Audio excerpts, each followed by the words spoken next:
କିଛି ଦିନ ପୂର୍ବରୁ ପ୍ରକାଶ ପାଇଛି ଓଜେଇ ପରୀକ୍ଷା ବା ଓଡ଼ିଶା ଯୁଗ୍ମ ପ୍ରବେଶିକା ପରୀକ୍ଷା ଫଳାଫଳ। ଜଣେ ନିପଟ ମଫସଲ ଗାଁରୁ ର୍ୟାଙ୍କ 1ରେ ସ୍ଥାନ ପାଇଛନ୍ତି।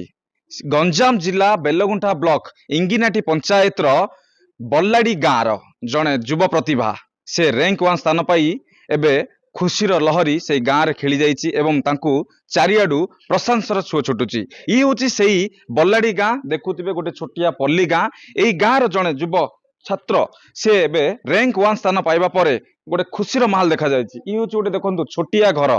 ର୍ୟାଙ୍କ 1 ସ୍ଥାନ ପାଇଛନ୍ତି ଗୌରବ ସ୍ୱାଇଁ। ଗୌରବ ସ୍ୱାଇଁଙ୍କ ହେଉଛି ପରିବାର, ତାଙ୍କ ବାପା ମାଙ୍କ ସହିତ ସିଏ ଏଠି ରହିଥିଲେ। ଛୋଟ ବେଳୁ ହିଁ ଏଠି ସେ ପାଠପଢ଼ା ଆରମ୍ଭ କରିଥିଲେ। ଯିବା ତାଙ୍କ ଘରକୁ ପଚାରିବା ଗୌରବ ସ୍ୱାଇଁ ଏଇ ଯୋଉ ସଫଳତା ପାଇଛନ୍ତି ସେଥିପାଇଁ ସେ କେତେ ପରିଶ୍ରମ କରିଛନ୍ତି, ଆସନ୍ତୁ ପଚାରିବା। ଦେଖନ୍ତୁ ଇଏ ହେଉଛି ପୁରା ଗୌରବଙ୍କ ପରିବାର। ଗୌରବଙ୍କର ବନ୍ଧୁ ପରିଜନ ଅଛନ୍ତି, ତାଙ୍କ ବାପା ମା ମଧ୍ୟ ଅଛନ୍ତି। ଆପଣ ଜାଣି ଆଶ୍ଚର୍ଯ୍ୟ ହେବେ ଗୌରବଙ୍କ ବାପା ଜଣେ ଦାଦନ ଶ୍ରମିକ ବା ସୁରଟରେ ସୂତା କଳରେ କାମ କଲେ ତାଙ୍କ ପରିବାର ଚଳୁଛି। ତାଙ୍କର ମାତ୍ର ଦୁଇଟି ପୁଅ। ବଡ଼ ପୁଅ ବହୁ କଷ୍ଟରେ ପାଠ ପଢ଼ାପଢ଼ି କରିବା ପରେ ନେଭାଲରେ ଚାକିରି ଖଣ୍ଡେ ପାଇଛି। ଏବେ ସାନ ପୁଅ ମଧ୍ୟ ଗୌରବ ଆଣିଛି, ତାଙ୍କ ନାଁ ଯେମିତି ଗୌରବ ସେ ମଧ୍ୟ ଏଇ ଗାଁ ମାଟି ପାଇଁ ଗୌରବ ଆଣିଛନ୍ତି। ଆମ ପାଖରେ ଗୌରବ ସ୍ୱାଇଁ ଅଛନ୍ତି, ସିଧାସଳଖ ଆଲୋଚନା କରିବା ସେ କେମିତି এই সফলতা পছরে পৌঁছ ପାରିଲେ। ଗୌରବ ଆପଣଙ୍କୁ ପ୍ରଥମେ ଓଟିଭିକୁ ସ୍ୱାଗତ ଏବଂ ଅନେକ ଅନେକ ଶୁଭେଚ୍ଛା ମଧ୍ୟ, ଯେହେତୁ ଓଜେଇରେ ର୍ୟାଙ୍କ 1ରେ ସ୍ଥାନ ପାଇଛନ୍ତି। ତ ଏତେ ଦିନ ହେଲାଣି ପରୀକ୍ଷା ଫଳାଫଳ ପାଖାପାଖି 10 ତାରିଖ ଜୁନ୍ 10ରୁ ବାହାରିଲାଣି, କିନ୍ତୁ ଆପଣ ଗାଁକୁ ଆସିନଥିଲେ, କ'ଣ କରୁଥିଲେ, କୋଉଠି ଥିଲେ? ଦେଖନ୍ତୁ ସେଇଟା ଯେତେବେଳେ ମୁଁ ପଢୁଥିଲି ବ୍ରହ୍ମପୁର ୟୁସିପିଏସ୍ ଉମାଚରଣ ପଟ୍ଟନାୟକ ଇଞ୍ଜିନିୟରିଂ ସ୍କୁଲରେ ଡିପ୍ଲୋମା କରୁଥିଲି। ତ ସେଇଠୁ ସାରିଲା ଆଡ଼ୁ ମାନେ ଏକ୍ଜାମ ସରିଲା, ତ ସେଇଠୁ ହଷ୍ଟେଲରେ ସବୁ କାମ ସବୁ ହ୍ୟାଣ୍ଡ ଓଭର କରିବାର ଅଛି, ତ ସେଇଟା ଟିକେ ଲେଟ୍ ହେଇଗଲା ମୋର ଆସିଲା ବେଳକୁ। ନିହାତି ଭାବରେ ଏ ଯୋଉ ସଫଳତା ପାଇଲେ, ଯୋଉ ସଫଳତାର ସିଡ଼ିରେ ପହଞ୍ଚିଲେ, କେତେ ପରିଶ୍ରମ ଆପଣଙ୍କୁ କରିବାକୁ ପଡ଼ିଥିଲା, କେମିତି ଆପଣଙ୍କର ଇଚ୍ଛା ଥିଲା? ପରିଶ୍ରମ ତ ବହୁତ ପରିଶ୍ରମ କରିଛି। ଆଟଲିଷ୍ଟ ମାନେ ଲାଷ୍ଟ 2 ମନ୍ଥରେ ମୁଁ ଏମିତି ପଢ଼ିଛି ରାତି 5ଟା ରାତି 6ଟା ଯାଏଁ ବି ମୁଁ ରାତି ଶୋଇନି ବି ପଢ଼ିଛି ରାତିରେ। ତ ସେଇ ଦିନ ଗୁଡ଼ା ମୁଁ ଏବେ ଖାଲି ମୋର ୟାଦ ଆସୁଛି ଆଜିର ରେଜଲ୍ଟ ପାଇଁ। ସେଗୁଡ଼ା ଭଲ ଫଳ ପାଇଲା ସେଇଟା। ଆଜିର ଏଇ ଯୋଉ ସଫଳତାର ଶ୍ରେୟ କାହାକୁ ଦେବେ? ଫାଷ୍ଟ ତ ମୋର ବାପାଙ୍କୁ ହିଁ ଦେବି, ମୋ ବାପା ମାଆଙ୍କୁ। ନା ମୋ ବାପାର ଗୋଟେ ସବୁବେଳେ ମାଇଣ୍ଡ ସେଟ୍, ତୁ ପଢ଼େ ୟାର, ତତେ କରିବାର ଅଛି। ସିଏ କହିବେ ଏଇଟା କ'ଣ ହେଉଛି ନା ଭାଇ ତୁ କରେ, ମୁଁ ତତେ କରିବି, ଯୋଉଠୁ ବି ପଇସା ଆଣିକି ଦେବି। ତାଙ୍କ ମାଇଣ୍ଡ ସେଟ୍ ସେମିତି, ସେ ଜାଣୁ କି ନ ଜାଣୁ। ସେକେଣ୍ଡରେ ମୁଁ ଯୋଉଠି ପଢ଼ୁଥିଲି ସେ ଟିଚର ବି ସାର୍ ବହୁତ ମୋ ବସି ଧ୍ୟାନ ଦେଉଛନ୍ତି। ସବୁବେଳେ କଲ୍ କରିବେ। ଆଇ କ୍ଲାସେସରୁ ପଢ଼ୁଥିଲି, ସେ କଲ୍ କରି ସବୁବେଳେ ପଚାରି କରନ୍ତି ତାଙ୍କର ସେମିତି। ଆପଣ 10ମ ଶ୍ରେଣୀରେ ପାଠ ଯେତେବେଳେ ଉତ୍ତୀର୍ଣ୍ଣ ହେଲେ ସେତେବେଳେ ଏମିତି ଡିପ୍ଲୋମାରେ ଜଏନ୍ ହେଲେ ବା ଇଞ୍ଜିନିୟର ହେବା ପାଇଁ ଗୋଟେ ଆଶା କରିଥିଲେ, ଏମିତି ମନକୁ କାହିଁକି ଆସିଲା? ଅନ୍ୟ କୌଣସି ବି ସେକ୍ଟର ଆପଣ ଯାଇପାରିଥାନ୍ତେ 10ମ ଶ୍ରେଣୀ ପରେ। +2ରେ ମୁଁ +2 କରିଥାନ୍ତି ତ ଗୋଟେ ଭଲ କଲେଜରେ ଭାବିଥିଲି। ତ +2ର କୋର୍ସ ଗୁଡ଼ା ଭାଇ ବହୁତ ମାନେ 80,000 ଲକ୍ଷେ ଏମିତି ପଡ଼ୁଥିଲା। ତ ସେଇ ଲାଇନରେ ମୁଁ କହିଲି ଆଉ ଗୋଟେ ଟେକ୍ନିକାଲ ଲାଇନ୍ ପଳେଇବି, ଆହୁରି ଭଲ ରହିବ, ଗଭର୍ଣ୍ଣମେଣ୍ଟରେ 10,000 15,000 ସବୁ ହେଇଯିବ। ତ ଭଲ ସେଇଟା ଦେଖିକି ମୁଁ ଡିପ୍ଲୋମା ବ୍ରହ୍ମପୁରରେ କରିଥିଲି। ଯଦି ଆମେ କହିବା ବାପାଙ୍କର ଘରର ବା ଆର୍ଥିକ ସ୍ଥିତି ଭଲ ନୁହଁ, ବାପାଙ୍କର ସ୍ୱଳ୍ପ ରୋଜଗାର ଅଛି, ସେଥିରେ କେମିତି ପାଠ ପଢିବେ, ଆଗକୁ ବଢିବେ, ଏ ଚିନ୍ତାଧାରା ଥିଲା କି? ହଁ, ସେ ବାପାଙ୍କୁ ହିଁ ଦେଖିବି, ମାନେ ସେ ଗାଁରେ ଏତେ ଲୋକ କେହି ଧନୀ, ମାନେ ଗାଁଙ୍କ ପ୍ରେଷ୍ଟିଜ୍ ବାପାଙ୍କ, ମାନେ ବାପାଙ୍କୁ ଗୋଟେ ତାଙ୍କୁ ମୁଁ କହିବାକୁ ଚାହୁଁଛି ଯେ ତାଙ୍କୁ କିଛି ଗୋଟେ ପ୍ରୋବ୍ଲେମ୍ ହବନି। ମାନେ ରାସ୍ତାରେ ଗଲାବେଳୁ ମାନେ ଦେଖନ୍ତୁ ଗୌରବ ବାପା ଆସୁଛନ୍ତି, ଏମିତି ତାଙ୍କୁ ଗର୍ବ ହେଲା ଭଳିଆ ମୁଁ କିଛି କାମ କରିବାକୁ ଚାହୁଁଛି। ଏବେ ବିଟେକ୍ ଜଏନ୍ ହେବେ, କୋଉ ସେକ୍ଟରରେ ଜଏନ୍ ହେବେ? ମୁଁ ତ ଆଇଟି ସେକ୍ଟର ହିଁ ଜଏନ୍ ହେବି, କମ୍ପ୍ୟୁଟର ସାଇନ୍ସରେ ବୁର୍ଲାରେ ଭାବିଛି ଜଏନ୍ ହେବି। ଏଥିପାଇଁ ଯୋଉ ଖର୍ଚ୍ଚ ହବ, ଏଥିପାଇଁ ବାପା ଦେଇପାରିବେ, ଖର୍ଚ୍ଚ ଉଠେଇ ପାରିବେ, ନା ସରକାର ଏଥିପ୍ରତି କିଛି ସାହାଯ୍ୟ କଲେ ଭଲ ହବ? ସରକାରଙ୍କ ସହାୟତା କରିଦେଲେ ଭଲ ହେଇଯାନ୍ତା। ବାପା ବି ବହୁତ କଷ୍ଟ କରନ୍ତି। ଏବେ ବି ସେ ତାଙ୍କର 50+ ଏଜ୍ ହେଲାଣି, ହେଲେ ଏବେ ବି ମଧ୍ୟ ସେ ସୁରତ ଯାଆନ୍ତି, ମାନେ ମୋ ପାଇଁ ସେ ସ୍ପେଶାଲ ଯାଆନ୍ତି ଖାଲି ବାସ୍। ସୁରଟରେ ବାପା କେତେ ବର୍ଷ ହେଲା ଏମିତି ରହିଲେଣି? ବାପା ସୁରତ 30+ ଏମିତି ହେବଣି 20+ ବୟସ ଯାଇକି ବାହାରେ କାମ କରନ୍ତି। ଆପଣ ଦୁଇ ଭାଇ, ଯାହାବି ସେ ରୋଜଗାର କରନ୍ତି ଆପଣଙ୍କର ଦୁଇ ଭାଇର ପାଠ ପଢାରେ ହିଁ ଖର୍ଚ୍ଚ କରିଦିଅନ୍ତି। ଆଜ୍ଞା ଆଜ୍ଞା। ବାପା ମୋ ବଡ଼ ଭାଇ ବି ସିଏ ବହୁତ ମାନେ ମୋ ପ୍ରତି ସେ ଧ୍ୟାନ ଦିଅନ୍ତି। ସେ ବି ବହୁତ ଭଲ ପାଠ ପଢ଼ିଥିଲେ, ମୋତେ ବି ସବୁବେଳେ ଗାଇଡ଼ କରନ୍ତି। ତ ସିଏ ବି ମୋର ସକ୍ସେସ୍ ପଛରେ ଗୋଟେ ମାନେ ପ୍ରେରଣା ସିଏ ଦିଅନ୍ତି। ତାଙ୍କୁ ମୁଁ ଦେଖିକି ଏମିତି ପଢ଼ିବାର ଶିଖିଛି। ଆପଣଙ୍କ ଯୋଉ ପରିଶ୍ରମ ଯୋଉ କଥା କହୁଥିଲେ, ବହୁତ ପରିଶ୍ରମ କରିବାକୁ ପଡିଥିଲା।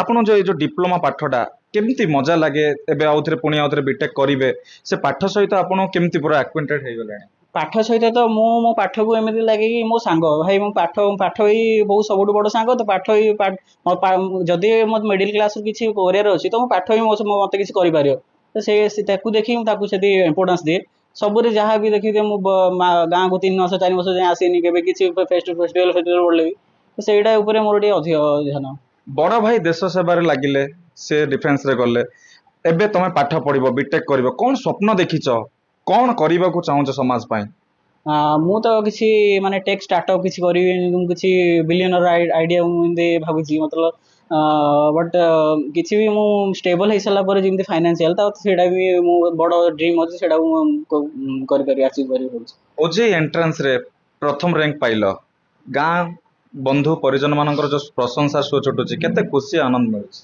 खुशी तो एक्चुअली लगुच माने मत अधिक छाड़ बापा माँ से अधिक खुशी होती माने आमको किसी करी माने मु तो पढ़िली मु भाई मु परिश्रम करी फल पाइली तो बापा को सेटा बापा माँ को अधिक खुशी लगे ए थिले गौरव स्वाई जे ओजेई परीक्षा रे रैंक 1 रे रैंक प्रथम स्थान अधिकार करी निज माँ माटी पाई गौरव आनी एवं परिवार रे मध्य समस्तंकर खुशीर लहरी देखा जायछि गौरव को बापा अच्छा आम पाखे सीधा आलोचना करवा पुओ पाठ पढ़ारे से केमती सहयोग करती कौन कहे आज्ञा पुओ 2 जन आपणकर से जो पिला बेलू पाठ पढ़ा इच्छा शक्ति थिला आपण सुराट रहिले से पाठ पढ़ाई एमती इच्छा शक्ति केमती आसला पैसा एते कोठु आनंदी मु तो प्रथम भाभी माने बहुत कम पैसा कमाऊँ तेणुक एम कम पैसा इन्वेस्टर केमती गवर्नमेंट स्कूल रे पढ़े गवर्नमेंट रे ना कमे गवर्नमेंट हिसाब से माने मोर इनकम बेसी ना इनकम बहुत कम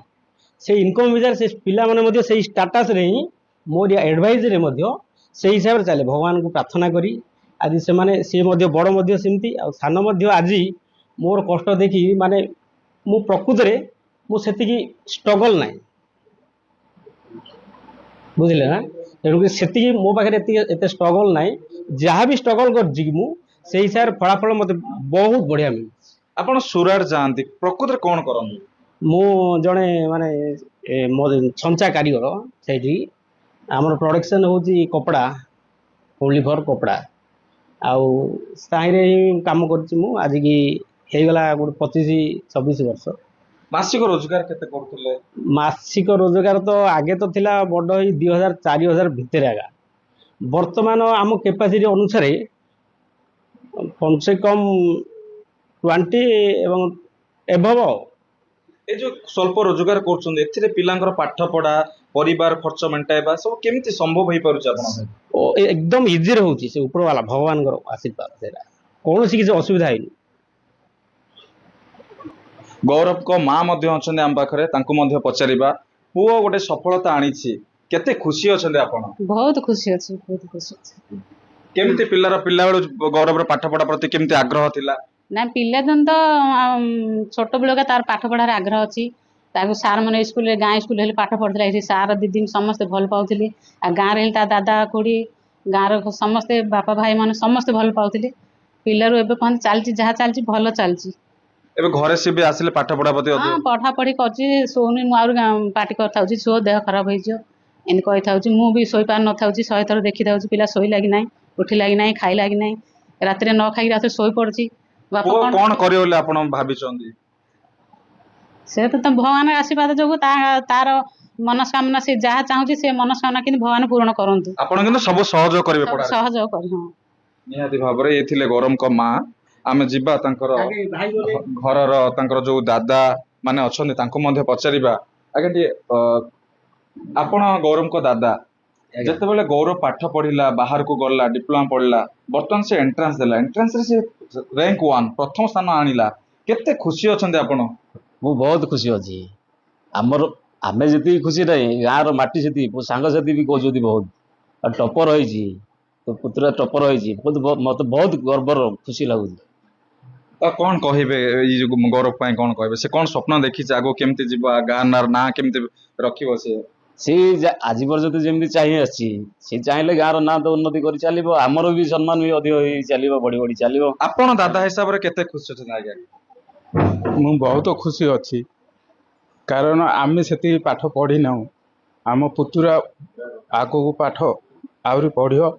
ନିହାତି ଭାବରେ ଇଏ ହଉଥିଲେ ତାଙ୍କର ଦାଦା ଗୌରମଙ୍କ, ଦେଖିପାରୁଥିଲେ କେତେ ଖୁସି ଅଛନ୍ତି କାହିଁକି ନା ସେମାନେ ଏତେ ପାଠ ପଢି ନାହାନ୍ତି କିନ୍ତୁ ତାଙ୍କର ପୁତୁରା ଯେବେ ପାଠ ପଢିବା ପାଇଁ ଆଗ୍ରହ ଦେଖାଇଛି ବା ଆହୁରି ଉଚ୍ଚସ୍ତରୀୟ ପାଠ ପଢିବ ସେତେବେଳେ ଗାଁ ମାଟି ଗୌରବାନ୍ୱିତ ହବ ବୋଲି ସେମାନେ କହିଛନ୍ତି। ବେଲଗୁଣ୍ଟା ବ୍ଲକ ବଲାଡି ଗ୍ରାମରୁ ରାଜେଶ କୁମାର ପଣ୍ଡା, OTV।